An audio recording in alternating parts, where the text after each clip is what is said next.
Welcome to the GoGCast, brought to you by XSplit Broadcaster, simple yet powerful live streaming and recording. And now, your host, Leah.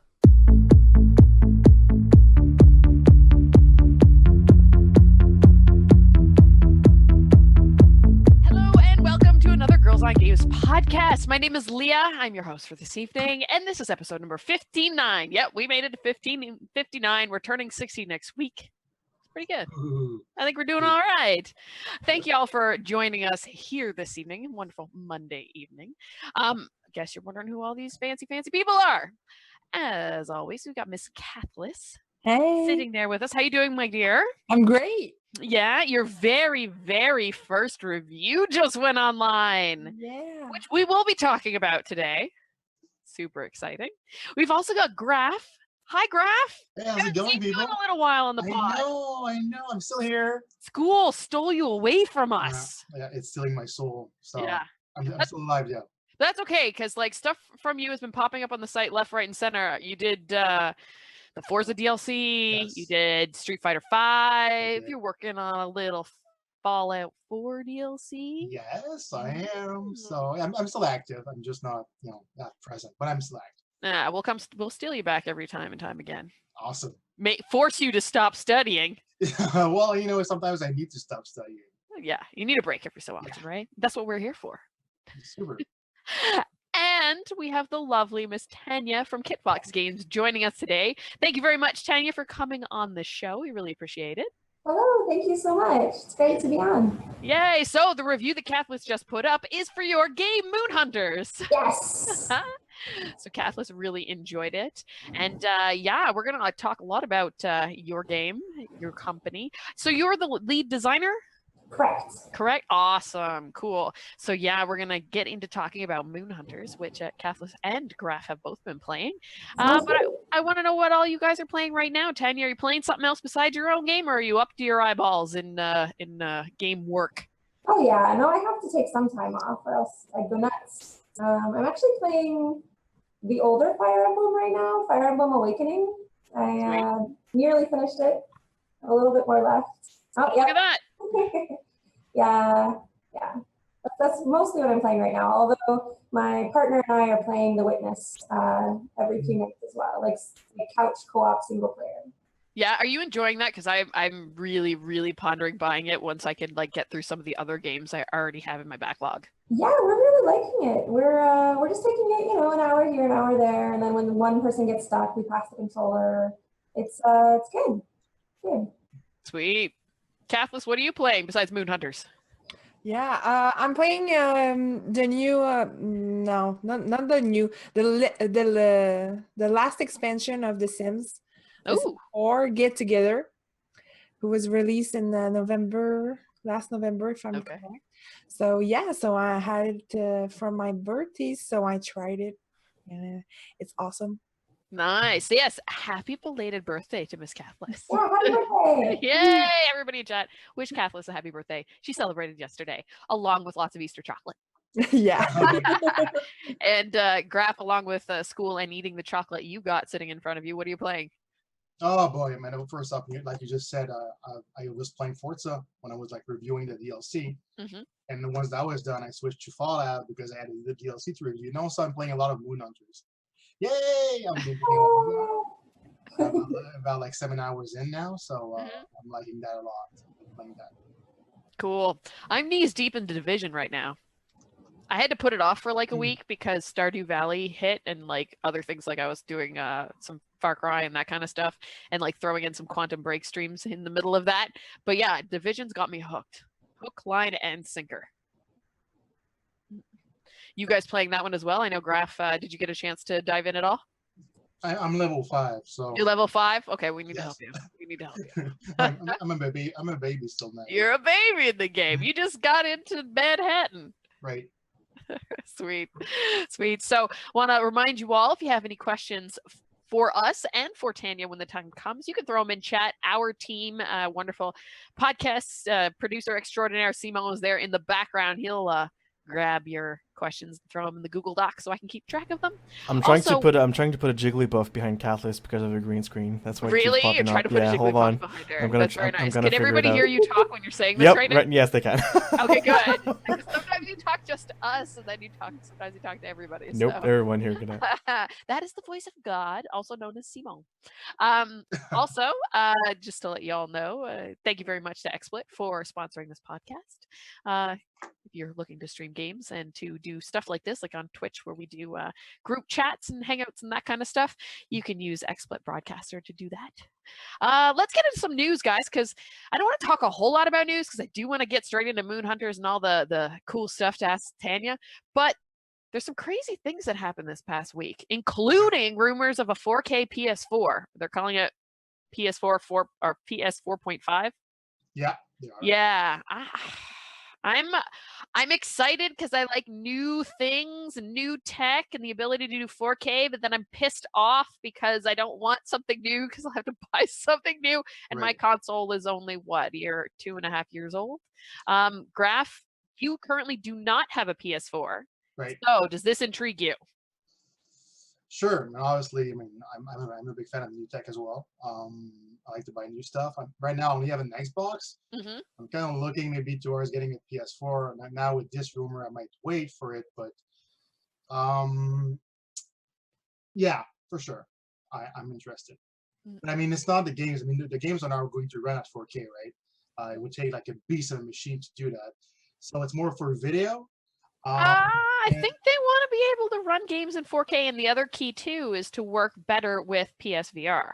I think it's almost impossible to be able to run games. I read that it wouldn't happen because it's almost impossible to be able to do it. Like if on the PC side, like Simon, right? You need like a $3,000 PC for 4K gaming. Simon was writing in chat to us privately. The voice of God is typing to us saying that it's going to upscale to 4K. Games won't natively be in 4K. Right. Yes. Yeah, because I mean, you would need like this. The PS4 would be like $2,000 if you want to run games in 4K. So. Plus the TV, because I mean, I bought a TV not too long ago, and it's not 4K. Those things are kind of expensive still. Tanya, as from a developer side, is this intriguing for you guys to think about another SKU, or does that make life more difficult? Oh yeah, I love thinking about more SKUs. I just want all the SKUs and just hundreds of variants. It's great. I mean, I should make a VR version of Moon Hunters too. It just, it's fantastic. Daunting to say the least, to have something else to add to your plate, right? Yeah, I mean, it's fine. I don't think that until games are expected to run at that, I'm not going to worry about it too much because I have enough optimizations as it is. But yeah, I like seeing hardware improve over the years, for sure. I think it makes all of games better over time. But this is definitely like an incremental step. Mm-hmm. Like a huge leap forward. Cathlis, you're on Xbox as well. You don't have a PS4, correct? No, I have both. You have both? Okay. So would you venture into buying another PS4 now, or are you kind of ticked? Nah. No, you'll just sit with what you got? Yeah, for sure. Yeah, I did try out the PSVR though. It was really good. Yeah, it is cool, isn't it? What did you play? I tried the demo with the sharks. Okay. So you're in this cage and you're being lowered down into the depths of the ocean, and it was good. It felt really good to like look over the cage, and I was personally slightly more impressed by the I think it's pronounced Vive. The HTC Vive thing. That was my favorite. I can't wait to have my own Vive. But, that one, it's a lot more expensive than the PS4, PSVR, which actually brings us into our next topic, that we finally got a release date and a price while you were at GDC and we were sitting here waiting patiently. We got the announcement. It's coming in October. It's going to be $549.99 for the headset alone in Canada. And then if you want to buy the bundle, which went on pre-orders last week, $699.99. And it comes with Move controllers and the camera. You do need the camera to run the thing, but at least it gave you the option to buy the headset if you already own the camera. And the rumors are floating now that it's going to get PC support. So yeah, at least it gives you kind of like a mid-scale price range for VR right now, because you have like the Google using like the Google headgear where it's like the box and you just put your phone in it. That's like the lowest of the low. And then you've got this, and then you've got Oculus, and then you've got the Vive. So, but I mean, the price point on the Vive makes sense that the quality is going to be so much better, right? Well, it's such a different experience using the Vive. It doesn't feel the same as the other ones at all. I mean, I've tried all of them, and Vive, I didn't want to put it down. I never wanted to give it back. So is it the headset itself that feels different? Because that's the one that I haven't tried yet. Is it the headset, or is it the whole immersive, like are you using controllers, or do you have special controllers for it as well? It's the controllers and the way you move around in it. It just makes the idea of using a controller feel completely outdated. Oh, wow. I mean, I probably shouldn't be saying this because, maybe we'll develop a PSVR title or whatever, but I loved Tilt Brush. I used Tilt Brush for half an hour, and it made me fall in love with VR in the way that nothing else had. No motion sickness? Not at all. Not at all. Nice. That's good to know, because that's something that comes up a lot. Is like, who gets the motion sickness? Catherine SD is our tester at all times for that kind of stuff, because she's really sensitive to it. And Timo as well. So have you tried the Vive? Tried the one at Game On, which was like first generation Oculus. That was Oculus. That wasn't the Vive. Like first gen Oculus with horrible graphics and such, and I wanted to vomit. Yeah, no, I also just the stairs in the little cottage demo. Oh, it was horrible. Yeah. But the thing is, the reason why that happens is because you're using the controller, and your vision says you move, but you're not physically moving. But in the Vive, you are physically moving when you're moving in the game. It's completely seamless. Like there's no reason for your inner ear to get spooked. So is there like a walking space that you're in so that like things move and you feel? So you have to have a little room set aside for it. Like you said, a bounding box. Oh, okay. And like you basically can't leave that bounding box physically. Like you might teleport, but there's no other kinds of movement. There's really just like I heard about this demo that's supposed to be really cool, where you're on a hoverboard that's the size of your room, and then you fly it around, which might make you sick. I don't know. Whoa. I mean, I know that I saw some where you're kind of like on a treadmill also. That might make you sick too. I think the best ones are just going to be where you're in a confined space, and that's the experience, and it'll just feel super good. Yeah, I imagine though it's going to be difficult to not get tangled up in cables. Yeah, that's the problem with this generation for sure. I'm hoping that it's successful enough that they can figure out how to make a cableless version someday. Yeah, that's the only way it's really going to fly, I think. Yeah. With that being said, the Oculus Rift came out today. So that's pretty cool too. We didn't buy one yet because they're really expensive. Yeah, so I'll be waiting a little bit before I put my hands on one. That is for certain. I mean, but what kind of games is there for the Rift right now? Is there something? Apparently there's 30 games. There's a whole bunch. It's actually funny because I was just clicking through Steam because I opened up Steam prior to the chat, prior to the podcast. And on Steam, it had like a bunch of games. There was one called Bizarre, and it looked beautiful. And I clicked on it. I was like, oh, I want to buy this now. Oh, wait, it's for VR. So yeah, I mean, it's already got me enticed by just the graphics and some of the games. So yeah, but there's supposed to be about 30 games available. Yeah. Interesting. Another piece of news that came out that was like rumors started, internet went ablaze, then Nintendo kind of put it out, was that Nintendo was apparently reported to be stopping production on the Wii U coming the end of the year. Now, we all know that the Enix is supposed to be announced probably around E3, definitely by the end of the year. We're supposed to get something. I think we're going to be getting a new console sooner rather than later. And it would make sense that they would stop producing a console that they're not going to be supporting. You know, why build something that they're not going to sell, right? If they're going to put all their marketing money behind NX, why would they continue to build this thing? But Nintendo was like, whoa, now we are still producing them. Don't freak out yet. But I think that's just so that they can sell more Wii U's. Cathlis, what do you think? Do you think they'll stop producing the Wii U as soon as the NX is announced, or are they going to try and like nurse that a little while longer?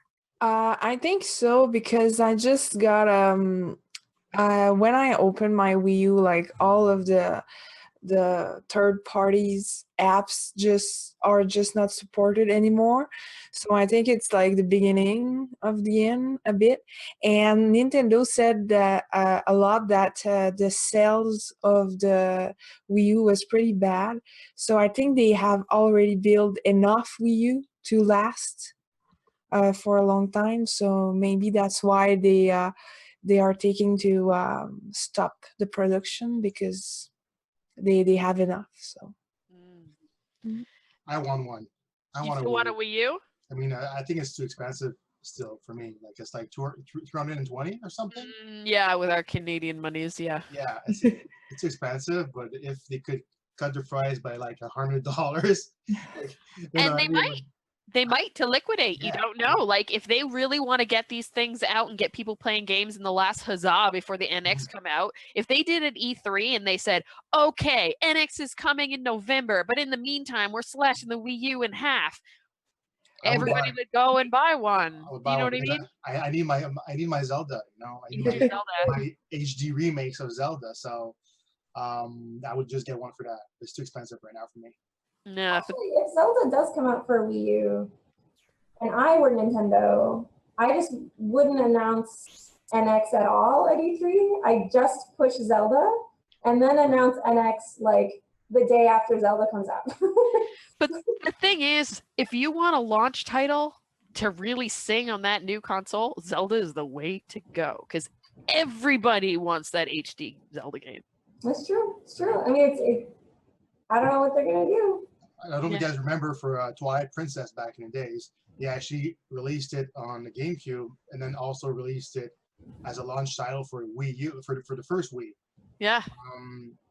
I wonder if something like that's going to happen again this time. It could be interesting, but I think a lot of the problems they're having, why we haven't seen the Zelda HD yet, is the Wii U can't handle it. Yeah. Yeah, that makes sense. It's not powerful enough for all that open world action. I mean, but the NX isn't going to be that much more powerful either, right? Like it's supposed to be more portable. Like it's like a tablet kind of thing, right? They haven't said a thing, and that graphic that is going around the internet. Like first they had that patent thing with that like oval shaped controller that they put through, and then someone made a mock-up using a 3D printer. This is why 3D printers are bad. It's not for fun. It's because it's confusing all of us gamers. Yeah, they had that controller, but they haven't really stated exactly what it's gonna be yet. It's still like this nebulous idea that nobody's bothered to tell us. So it could be a super powerful thing, and it could be mobile. There definitely has to be mobile integrated because of their partnership with DNA, and all the stuff they're doing now. And yeah, didn't me what is that thing called? Miitomo came out this week. Graf is giggling. Why are you giggling? You've got yourself muted. Because I'm stupid and I'm saying stuff to him in the chat that I shouldn't be doing. He's giggling and I'm like, what are you laughing at? Fill us in. No, it's all good. But yeah, I mean, it'll be interesting to see how they pan out with this. But I could imagine that there's a hard stop on Wii U as soon as this is, the next console comes out. Yeah. The question is, which of the Wii U's and all the specialty editions that are made is going to be like the one that's like the hot commodity, the hardest one to come by? I know there was that special Wii U that came with like the Zelda emblems on it and stuff. I think that one's going to be a hard one to come by.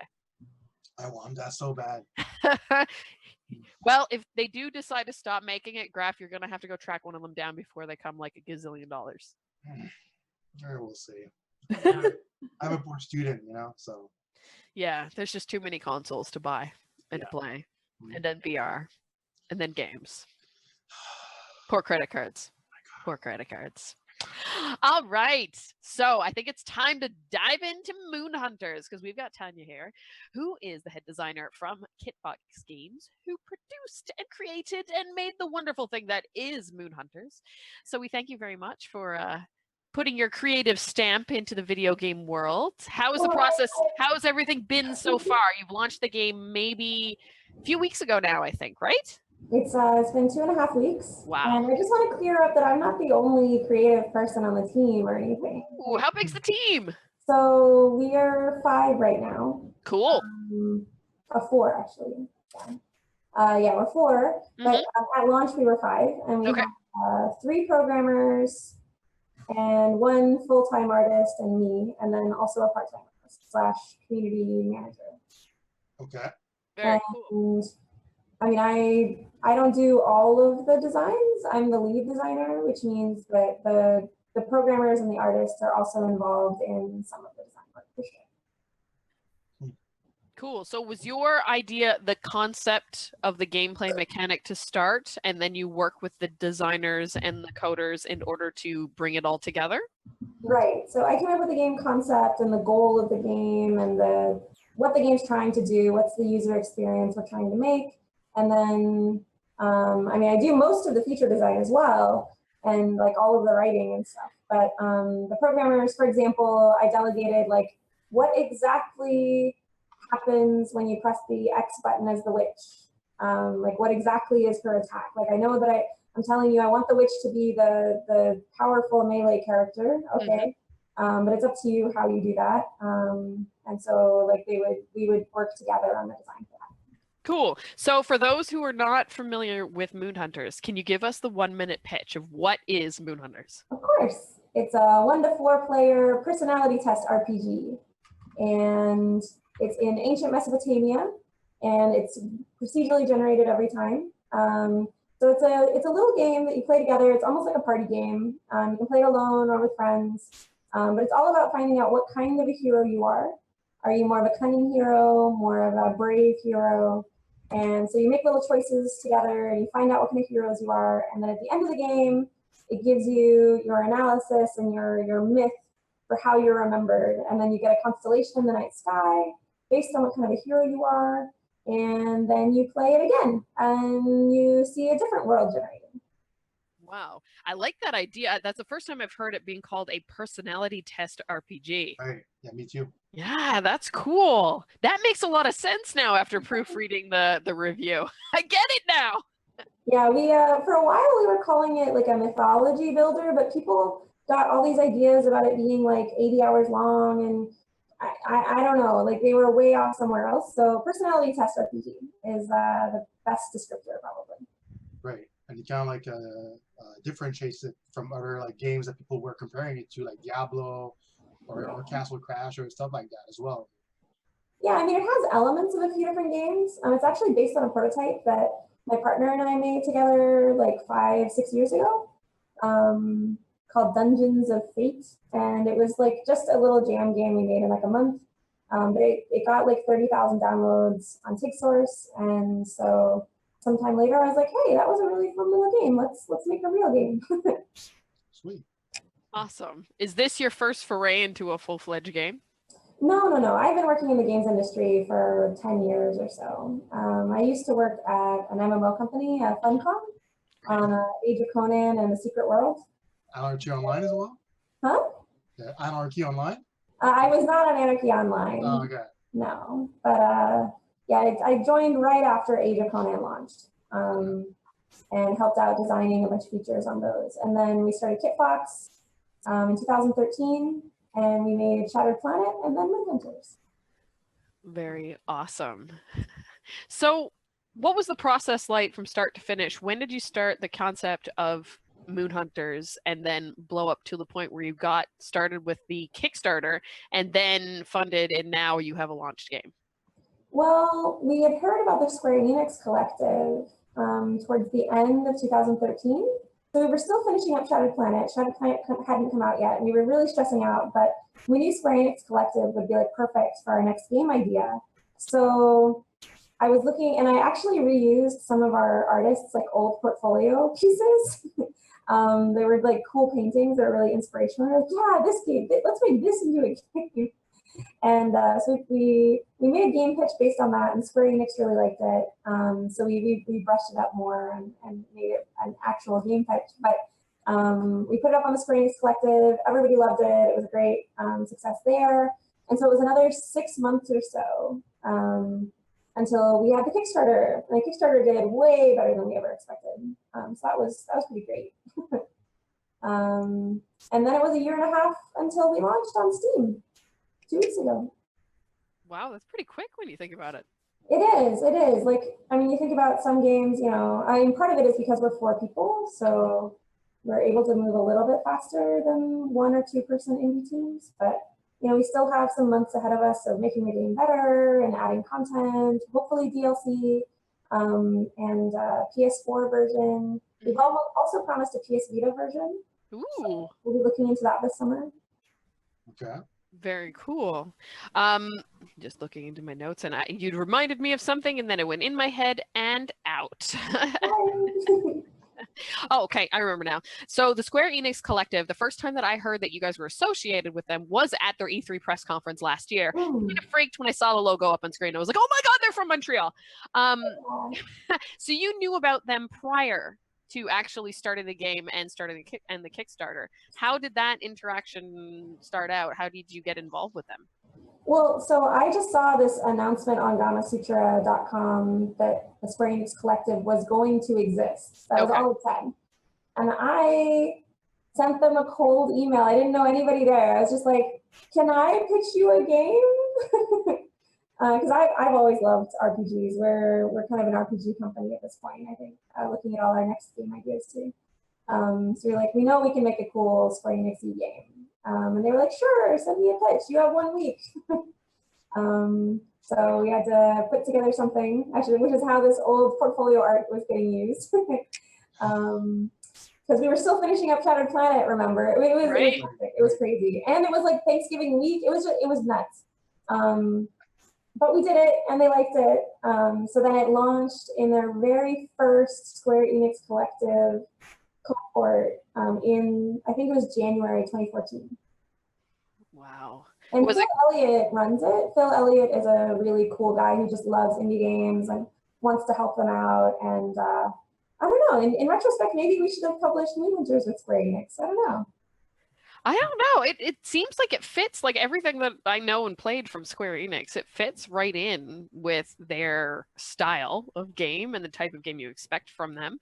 And it's really awesome to have them as backing. I mean, their stamp of approval is pretty amazing. Oh, for sure. And they really helped out our Kickstarter too. They sent out a newsletter blasting them with our Kickstarter, like millions of people. It was really awesome. great. Oh, that's good. And like, I don't know if I could go back in time what I would do differently, but like I do know I was torn because I really wanted to make a game and like release a full-fledged game with no publisher, no other person involved. Like I just wanted to make it true indie, you know? Mm-hmm. But at the same time, that perfect fit, I don't know. Maybe we'll go with them for our next game. We'll see. Test the waters and see what happens. But now at least you guys have the backing of 2 pretty solid games behind you. Yes. So I was kind of wondering how much the game changed from conception, from that first pitch that you made to release. How much of your ideas went into it? Well, it changed a good amount actually. You can kind of tell. the initial image that's on the Square Enix Collective doesn't look anything like the game in some ways. Like this neon purple, like techno-looking thing. Wow. Yeah, and then by the time we got to the Kickstarter, we knew that we wanted it more subdued. We wanted it more like nostalgic looking, like more mythological. But we still have this feature in the Kickstarter video you can see called tribe management, and that was based on the original prototype where so the original prototype was very Dungeons and Dragons structured. So you'd go out and do an adventure and you come back to the town and train, and you go out and do an adventure and you come back to the town and train. And so we were like, oh well, that'd be cool if you were building up the town. And so we called it tribe management because this is ancient Mesopotamia. The problem with that is that when you have a mythological setting, we realized it's not really very heroic to keep coming back to the same little town. Like it's not the hero's journey and all that kind of stuff. And like the Epic of Gilgamesh, like he's not constantly coming back and like going out. Like it's just a weird structure. So we made it the camp instead is where you level up and train in between adventures, and you move across the map. So that was like a major feature that some of our Kickstarter backers weren't too happy with that. Maybe they wanted Stardew Valley. I don't know. That's the thing, when you pitch something like that, you really don't know how it's going to evolve and how a project's going to change. And sometimes you just have to make that cut. You have to make that change, because if you don't, then you're not being true to your vision. Yeah, no, in the end, we had to just keep thinking to ourselves, like, what is building your mythology? What is, the personality, the reputation, the legend building? And so we had to cut tribe management. But the core of the game, building a mythological hero, that didn't change. So it was always going to be an action RPG. It was always going to be like a short, like replayable party game kind of game. But some of the details changed for sure. What games would you say inspired Moon Hunters? Well, the original prototype was definitely inspired by like Zelda Four Swords and Princess Maker 2 and Dungeons and Dragons. Those are probably the top three. Yeah, because we really wanted to make it so that so my partner Brent Ellison, he's actually the lead designer on the Warhammer 40,000 Eternal Crusade MMO. Oh, okay. Yeah, so he was the main conceptor behind the prototype. And he wanted to really make it so that the time limit was like you're building your character.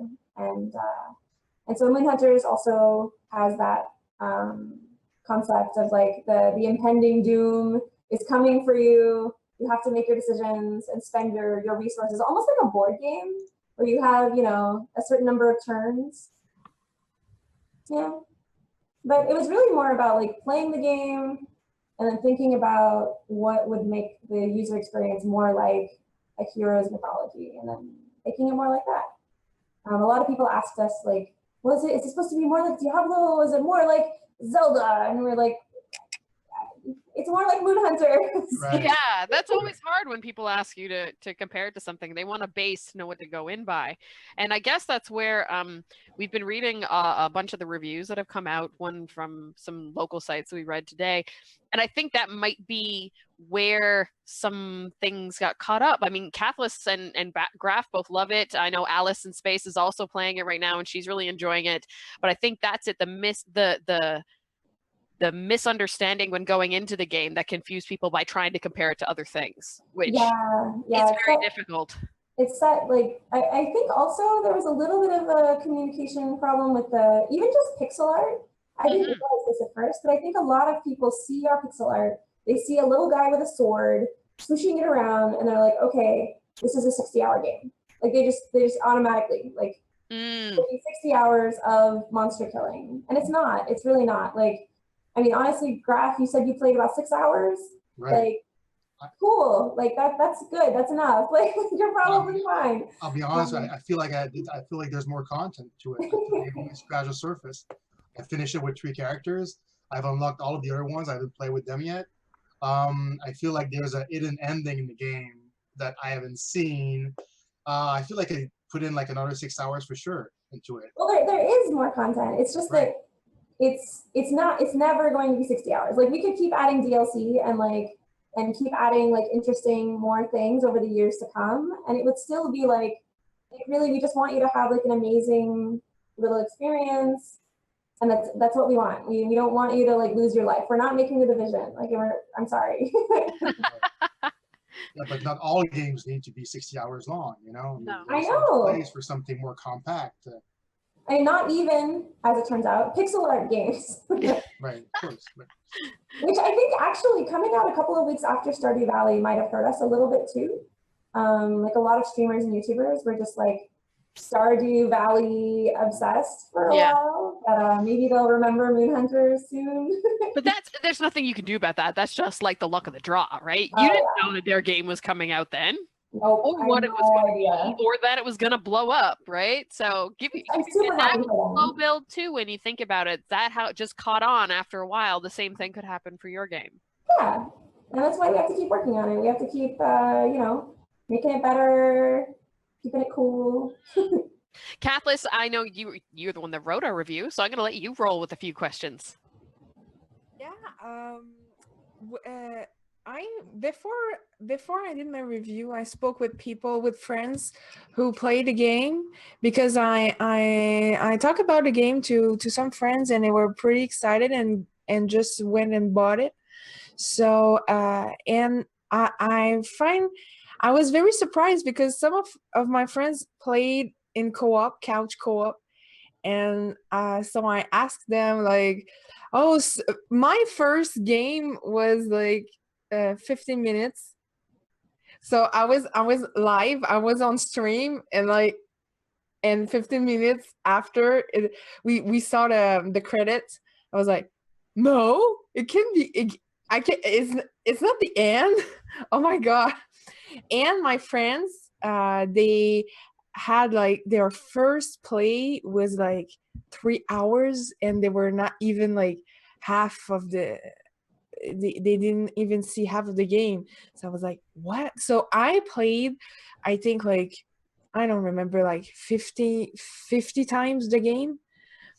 And I mean, I think they played like 2 times the game, but we spend the same amount of time on it. So I found that great. Also, my question was about the music, because I'm in love with the music. I had the soundtrack edition, and it's in my iTunes and playing a lot. So I was wondering, what was the influence, or I mean, I want to know about the music. Yes, everyone wants to know about the amazing music. So the music is by Ryan Roth, is one of the composers and the audio designer, and Helena Heron is the other composer and the vocalist. And they're a duo who've only done one other game together. It's called The Yog. I can type the name in the chat so that people can find it on Google. Interesting, because Is that the one you referenced, Kathleen? Yeah. Yes. Okay, Funny. yeah. Oh my god. The other game they've done together, and they just have a haunting, like Helena's voice and the way she writes songs is very haunting, and Ryan's background is much more technological, like techno normally, but always also very sad. So they work together really well, and yeah, we knew that we wanted to work with them from the beginning, and we knew that the game was going to be sad in its themes, because I mean, when you have the moon as the good deity who's going missing, and you have the sun, which we normally associate with positive warmth type thing, like it feels like a melancholy tone. So like we knew that would be a really good fit. And I worked with Ryan before. He did the composition and audio design on Shattered Planet. He's just a cool guy anyway. But he also did the audio on the Beginner's Guide, if you played that one. Beginner's Guide. Not familiar with that one. It came out in like November. It was really good. It was really, really good. It's like Are you from Montreal as well? He's from Toronto. Okay, cool. Canadian. Woo! Yeah. But yeah, the soundtrack edition is highly, highly recommended for sure. Oh, I'm gonna have to go listen through that myself. I love video game music. Yeah. You guys recently came back from GDC. What were you doing there? Were you showing off the game? I wasn't actually, because basically I'd already spammed all the journalists like 5 times for the launch the week before. So I was mostly just meeting old friends, and I met with a few game publishers about our next projects and things. But it was pretty chill. I was mostly hanging out and meeting cool people. But I still lost my voice from all the talking. A week of talking, a week of networking. That's what GDC is. Yeah, I mean, I guess it's technically like networking. Yeah, I think of it more like making friends, but it's the same thing, I guess. Friends that'll help you out in your business endeavors. I can help out. I get a lot of requests for like mentorship and stuff. That's cool. Because I'm visible in the community, so like I talked with a developer from India who's making their first Steam game, and like a developer from the UK who's trying to get out on mobile, and like it's all these people, and it's always really great to meet new people. Sweet. Are you affiliated with Pixels at all? I am the co-founder and co-director. Well then, I didn't know that. I didn't know that. That's hilarious. Yeah, because we went to the event. I went. One of my good friends, Alicia Leidecker, works for Ubisoft, and she was one of the, I guess, mentors as well. Because she does AI programming and things like that, and team lead. And I was really impressed by all the stuff that Pixels was doing. Oh, you at the showcase? Yeah, and I was like totally surprised at what someone could do in 6 weeks who had never built a game before. It blows my mind. Every year, it's so impressive, the variety of stuff too. Like it's not, I mean, and that's because of the structure, it's not a class. So, okay, to introduce people who don't know. So Pixels is a nonprofit that helps more women make games. And it's not necessarily aimed at getting them jobs in the industry. It's more like games as an art form. Because people tend to think of games as something that like only dudes do. That's not true. Lots of genders make games. But so the core of the program is the 6-week incubator where we help women make their very first game. And they can use whatever tools they want. It's not a class. It's more like, I don't know, a peer pressure group to just figure it out yourself and then show it off. And every year there's just some incredible things being made. Amazing. And that Pixels, and there's a bunch of other groups that are really, really pivotal in the Montreal community to help indie devs, not just women, but indie devs in general. Why do you think this city is such a mecca for indie developers and the creation of games? Is it because of the schools? Is it because of these communities? Is it a smorgasbord of everything together? Is it just magic? What is it about Montreal? I think there's a few key factors. So one is that Montreal has always had a really, really rich arts community. Right. So I feel like there's a lot of precedents and venues and things that are really friendly to the art scene. Like even if they won't make any money out of it, like it's cool to have a bunch of basically like digital poets walking around.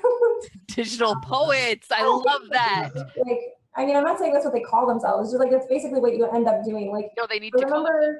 Like I moved here 5 years ago, and I went to, I think one of the organizations you're talking about is the Montreal Game Society. Yes. So I went to one of those meetings, and it was in this bar. It was totally normal. It was a normal bar, but you go up the stairs to the 3rd level, and then there's a projector just showing complete nonsense. And these people are talking about their game project, and like you have no idea what they're talking about, and it's amazing, and your mind is blown by what video games could be. And to me, I went home thinking about like how, in the 1600s, there were these poet salons in the tea houses and the coffee houses. And it felt exactly like I imagined that would be, where you're just like reinvigorated about games. And I think that part of it is that exists because of the scene in general, like the Montreal attitudes towards that. Whereas I think in some other cities, there'd be like well, you didn't make any money. Why should we host you? That doesn't help our business. And part of it is that there's all these game companies as well, which there's a lot of moonlighting that goes on with AAA developers. So like a lot of the people who make indie games actually have a day job doing other things in games. And there's like just a vibrant like tech wealth of information. So you can always like ask somebody how to move forward with your programming or art or whatever. So that's part of it. And I think part of it is actually, it was a little bit of luck, because I know that the guys who started the Montreal Game Society, they weren't doing games. I think one of them might have done a contract once, but the other one was like a chemist. Really? Yeah. That's kind of different. And they founded the Montreal Game Society explicitly to be non-commercial. Like you're not allowed to advertise or sponsor or shill anything at a meeting. Like you can come in and talk about your game, like that's fine. Like they're fine with Ubisoft coming in and talking about their game, but like you can't advertise. So like that made it a very specific kind of community. And I think it really helped. I think Pixels might not exist if it weren't for Montreal Game Society. Or at least maybe it wouldn't exist in the same way. Do you still attend their events sometimes? Sometimes. I'm going to on Wednesday for sure. I haven't for a while because right now they're in a venue that's way off in nowhere's land for some reason, and I keep telling them to stop. Stop holding it out there, bring it back downtown. But yes, I still go sometimes. Cool. Well, I'm going to open the floor up now if anybody in chat has any questions for Tanya. We still have a few, of course. So what's next for Moonhunters? You mentioned DLC. Is there anything you can tease? Has anything been announced?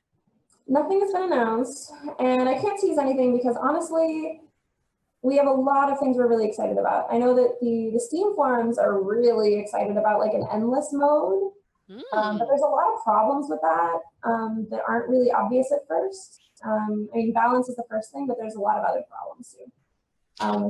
And we're also thinking about, like, I know I get a lot of fan letters about what if I played as Marduk, but I also feel like maybe the game I have a lot of secret plans that I don't want to talk about just in case I never do that. Okay, that makes sense. I mean, you've been through the process because you did the Kickstarter and you know what it's like to mention something and then have to retract, not because you don't want to, just because it's not doesn't fit the end product. Yeah, so what I can tell you is that on Thursday, we're launching on GOG.com and we're launching the Mac and Linux versions. Ooh. So those are coming really fast. And then we're going to keep making the online better because there's still a couple bugs there. And then after everything is bug-free, then something massive is probably going to be announced. Something cool. But yeah, that's probably all I can say at this point. Oh yeah, and the art book. The art book is going to be amazing. The art is gorgeous. Oh, and the art book. We're modeling it. I don't know if you've seen the Hyrule art book. Yes. It's modeled after that one. Oh, sick. Yeah, so Is it that big? It's not going to be that big, but you know, an indie version, and still pretty. And right now, we're not sure how many copies that we're going to print. So we're considering how to do like pre-orders or something, because Kickstarter backers are only entitled to PDFs right now. We can make like a special, like we haven't even figured out how many copies we're going to print, but we'll definitely announce when we need pre-orders.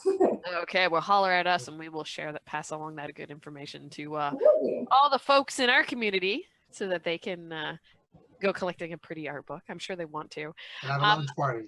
Yeah, exactly. I have a question that I forgot to ask earlier. Why 3 days? Well, 3 is a pretty magical number. It is. But honestly, we wanted to keep the game around like an hour and a half, which is the average time it takes for one playthrough. Okay.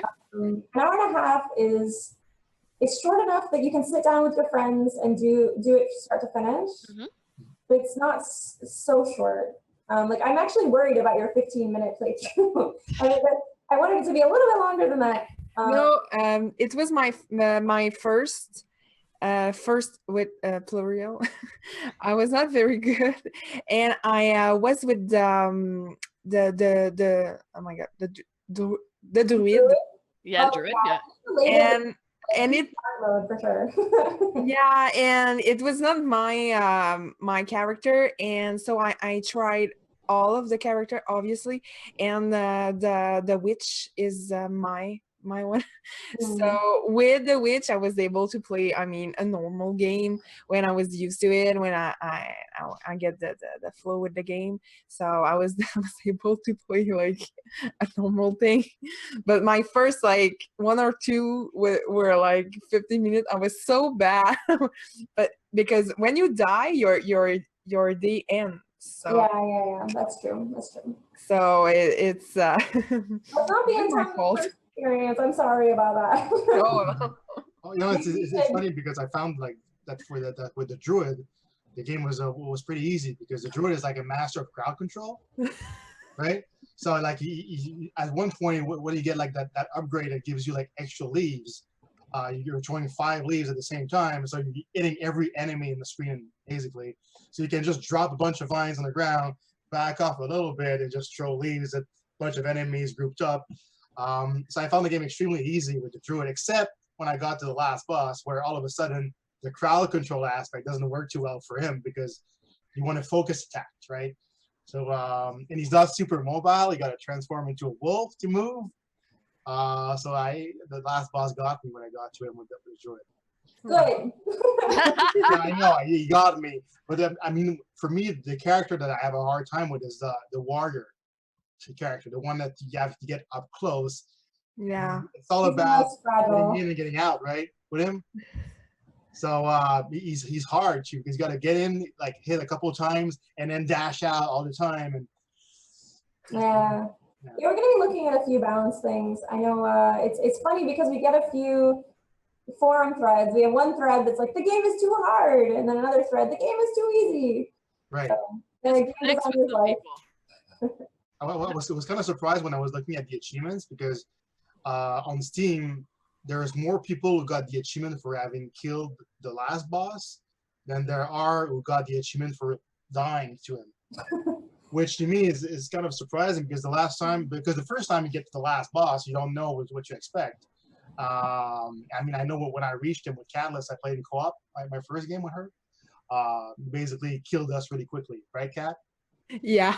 So I was like, what's that? What's happening? So I'm surprised that people, got him quickly like that in the achievements. Yeah, me too. also might have had an achievement triggering bug for a little while because most people die the first time, which is the intention. The intention is you die the first time, you figure it out, and you win the next time. That don't make sense. That don't make sense. Because those numbers don't make sense to be like outcome doesn't work. Doesn't make sense. We have a question from Shadi Viceroy. I hope I'm pronouncing your name correctly because I am really terrible at that, and everybody knows I am. The question is: any suggestions for an aspiring game developer / programmer? I could go on for hours. I mean, I think the most common advice, which I would agree with, is to start doing it. Just start doing it. There's so many free tools you can download. There's so many tutorials. And I guess my second part of that advice is pick something really small, like really small. Like we were talking about these things that people did in 6 weeks. And I promise you that what they showed at the showcase was like a 10th what they thought they were going to do in 6 weeks. So like whatever you think you're going to do, like just pick something smaller and don't get discouraged when it's hard. It's hard and it takes some time and it's frustrating. And you just have to keep going and keep making stuff. Like there's a bunch of different tools. If Unity isn't quite your deal, then you can download something like Construct 2 is also really good for first-time game makers. Definitely don't just jump into, I don't know, rendering your own engine in C++ or something. That's silly. Whoa. It's funny because I'm actually doing that right now in class, in computer graphics class. I saw that Kitfox is expanding. Tanya? We are hiring. Okay, so at the time I called it a programmer designer. I think maybe a more accurate term would be a gameplay programmer, just a really good gameplay programmer. Because a good gameplay programmer is also a game designer in some way. There's a blur between what exactly is it a designer does and what exactly a gameplay programmer does at a certain level. And I'm sure when it comes to such a small team like that, someone is a jack of all trades. If you want to go and tinker in something, you will get the chance because there's just so many of you. Oh yeah, definitely. There's so much crossover that you can't help it. Somebody's sick one day, we can't just, not have a bug fixed. So exactly, especially when you get real tight to launch day. And we're trying to patch pretty frequently right now, so it's extra stressful. But yeah, no, everybody needs to kind of know everything, but at the same time, everybody has their own little piece of the game that they own. Like Hank is one of our programmers. He owns the audio 100%. Audio bugs go to him unless he's sick for a while or something. Jongwoo did most of the combat to begin with, and then he's taken over most of the procedural generation algorithms. Whereas Marcelo, he mostly owns the network, the online code, and the cooking and the camp. So yeah, cool. Everybody has their thing they need to do, but we all help each other. Now, when it comes to Kitfox, you mentioned what Moon Hunters is working on in the future. Kitfox, you are working on a new game? Maybe? You mentioned something. Something's coming. You're not just going to stop at Moon Hunters. We're thinking about it. I mean, Basically, Moon Hunters did well enough, and people are enjoying it enough that we would like to grow to have 2 projects going at once. Okay. Which is a big challenge for me, like as the person who's supposed to, I don't know, lead everything. But I mean, my team is amazing, so I'm sure it'll work out. It's just a matter of picking the right project and making sure that the team is excited about it and I can pitch to publishers and all that kind of stuff. Sweet. And if folks want to learn more about Kitfox and more about Moon Hunters, where can they track all that down? I recommend checking out the Kitfox Games Twitter account, the Kitfox Games Facebook page, and moonhuntersgame.com. Now, if you search for Moon Hunters on Steam, that's the only place. Well, no, that's not true. There's Steam. If you're not into Steam, that's okay. It's also on Humble, DRM free, and it's also on itch.io and coming out on GOG on Thursday. Awesome. Awesome. Tanya, thank you so much for joining us for this podcast. Thank you for having me. It's been great. Really appreciate it. This has been awesome. Some really good insight on game creation, the scene in Montreal, and what it's been like for you guys. Well, maybe we should catch up again in 6 months. Yeah. And Felicitation on all the good stuff coming your way from having this new game out. I'm sure you're going to be hearing more. It's going to be good. Thank you, Kathleen and Graf, for joining us on the podcast. No problem. Today. Maybe in 6 months I might actually apply at Kitfox. Oh, there you go. It's happening. Awesome. So that's pretty much wraps it up here for the Girls on Games podcast. If you want to learn more about us, you can check us out on Twitter at The Girls on Games. We're on Facebook at The Girls on Games. This podcast happens every Monday night at 8 p.m. right here on Twitch, Girls on Games. But we got lots of other stuff, cool stuff happening on Twitch. Tomorrow, I'm actually going to be broadcasting another early stream of Quantum Break. Sorry, Kathleen, I'm taking over your spot. You usually broadcast on Tuesday night, but that's okay because Kathleen is going to be back on Friday. What are you playing, my dear? Oh, Lego Jurassic World on Wii U. Woohoo! It's gonna be fun. We've also got Pink Smurf playing on Wednesday. City Chan, I think she's playing something pre-release as well on Thursday. Battleborn. Battleborn, that is correct. So you need to come check that out as well. And then Alice is going to be playing on Saturday. I believe she's playing some more Destiny. She had a lot of fun with that on Friday. So yeah, and of course, if you want to see the review of Moon Hunters and all the other cool stuff we do, you can go check out girlsongames.ca. I almost said .com. That is not our website. girlsongames.ca. I'm going to buy that one day. Yeah, and thank you, of course, for checking this out. You can always hear it on iTunes and YouTube's after the fact if you can't be here on a Monday. But that's it for episode number 59. We'll be back next week. Look at that cute logo. Fox. Little fox. I love it. I love it. Yeah. Thank you again, Tanya. Thank you all for coming to hang out. See you next week. Same bat time, same bat channel.